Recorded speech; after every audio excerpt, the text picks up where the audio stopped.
បាទសួស្តីប្រិយមិត្តទាំងអស់គ្នាថ្ងៃនេះខ្ញុំមានវីដេអូមួយទៀតហើយគឺដោះលេខកូដលើទូរស័ព្ទដៃមក Oppo A16 ណាបាទដូចខ្ញុំបានបង្ហាញអញ្ចឹងបាទយើងដោះលេខកូដអញ្ចឹងទៅវាអត់ត្រូវទេអញ្ចឹងណាអញ្ចឹងបើសិនយើងរាវចុះរាវឡើងទៅវាជន់នីតិអញ្ចឹងបាទអញ្ចឹងនេះគឺជា Oppo A16 បងប្អូនណាបាទអញ្ចឹងដើម្បីឆែកបញ្ជាក់យើងត្រូវបាទចាំធ្វើតាមខ្ញុំបាទឥឡូវខ្ញុំតេស្តមើលលេខកូដ2 3ទៀតទៅនេះគេនេះវាជាប់លេខកូដអញ្ចឹងបើសិនយើងកាន់តែព្យាយាមវាកាន់តែជាប់នីតិកាន់តែកើនឡើងអញ្ចឹងដើម្បីមើល model វាបងប្អូនចុច emergency ហ្នឹងទៅណាបាទចុចលើហ្នឹងទៅផ្កាយត្រង់ជ្រូក899បាទត្រង់ជ្រូកបញ្ជូនទៅបាទបន្ទាប់មកយើងចូល software version បងប្អូនណាបាទអញ្ចឹងយើងនឹងឃើញmodel វានៅខាងលើ CPH បាទ2269បងប្អូនណាបាទអញ្ចឹងយើងយក model ហ្នឹងឆែកនៅក្នុង Google ឬក៏ឆែកនៅក្នុងអ៊ីនធឺណិតជ្រុំអញ្ចឹងទៅបងប្អូន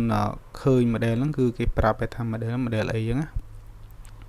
ហើយខ្ញុំយក iPhone មក search ខ្ញុំយក server មក search មកបាទ CPH បាទខ្ញុំវាយលេខកូដហ្នឹងទៅអញ្ចឹងបងប្អូនទូរស័ព្ទ Oppo ឆែកចឹងទាំងអស់បងប្អូនណាបាទអញ្ចឹងយើងយក model ហ្នឹងឆែកមកអញ្ចឹងវាប្រាប់ទាំងអស់បងប្អូនណាបើចូល Oppo A16 ហ្នឹងមកយើងចូលមើលនៅក្នុង detail វាហ្នឹងទៅវាប្រាប់យើងថាជា MTK ឬក៏អីចឹងណាបាទប្រភេទ CPU អីចឹងណាបើ Qualcomm ឬចឹងណាយើងមើលកន្លែង platform វាណាបាទ platform ទៅវាប្រាប់យើងនេះប្រភេទ Android 11ចឹងណាបាទហ្នឹងហើយ MTK ឬក៏ Octa Core ចឹងណាបាទហ្នឹងហើយអញ្ចឹងយើងវាយmodel វានឹងទៅវាប្រាប់យើងថា model ហ្នឹង model អីហីណាបាទវាប្រាប់យើងបោះក្បាយនៅក្នុងនឹងតែម្ដងណាបាទឥឡូវយើងថយមកវិញមកយើងដឹង model វាឯងបងប្អូនណាបាទអញ្ចឹងជាដំបូងបងប្អូនត្រូវតែចុចបិទវាសិនបើចុច power នៅយូរទៅដើម្បីបិទវា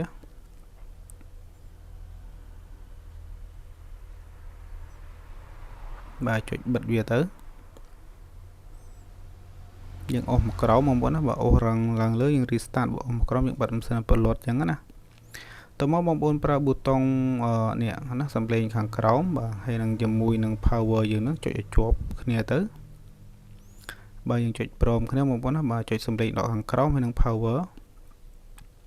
ចុចជាប់មករហូតដល់ចេញ logo Oppo អានឹងចាំយើងបលែងដៃបាទតើមកវាចេញនេះអក្សរខាងក្រោមតិចមកបាទភាគច្រើន Oppo យើងឆ្លងប៊ូតុងសំឡេងដកខាងក្រោមភាគច្រើនយើងបើកទៅវាចេញ load auto ឈុំសិនចឹង auto បន្តិចបងប្អូនកន្លែងហ្នឹងបាទករណីវាឆ្លងប៊ូតុងបាទយើងប្រើប៊ូតុងសំឡេងដកបូកដកហ្នឹងដើម្បីយើង select យកភាសាចឹងណាភាគច្រើនវាមានតែភាសាចិនកូរ៉េហើយនិងអង់គ្លេសចឹងយើងយកអង់គ្លេសខាងលើទៅបន្ទាប់មកយើងចុច power ដើម្បីចូលអង់គ្លេសហ្នឹងដើម្បីយើងចូល web data ដើម្បីយើង clear data ហ្នឹងលុប data ហ្នឹងបាទឈូសម៉ាស៊ីនឲ្យស្អាតបាទយើងប្រើប៊ូតុងទៅវាស្រួលចុចបាទចុច web data ហ្នឹងតោះមកចុច power មកតោះមកបងប្អូនទាញប៊ូតុងសំឡេងដកខាងក្រោមចូល format data តើមកបងប្អូនចុចលេខកូដនេះចូលបងប្អូនណាបាទសូមបញ្ជាក់ដែរលេខកូដទូរស័ព្ទបងប្អូនវាប្រហែលខុសៗគ្នាឡើយហ្នឹងណាបាទទូរស័ព្ទខ្ញុំចេញអញ្ចឹងខ្ញុំវាយលេខកូដហ្នឹងទៅណាបាទតើមកចុច format ទៅបើលេខកូដបងប្អូនបង្ហាញលេខអីយើងវាយលេខកូដហ្នឹងទៅតើត្រូវបានវា format ឲ្យបាទតើមកអូខេតើមកវា for restart automatic ខ្លួនវាបងប្អូនណាបាទត្រង់កន្លែងនេះដែរបងប្អូនយូរណាកន្លែងនេះគាត់ថានេះខ្ញុំកាត់បងប្អូនណាបាទខ្ញុំកាត់យកឲ្យដល់កន្លែងចេញកម្មវិធី program យ៉ាងហ្មងណា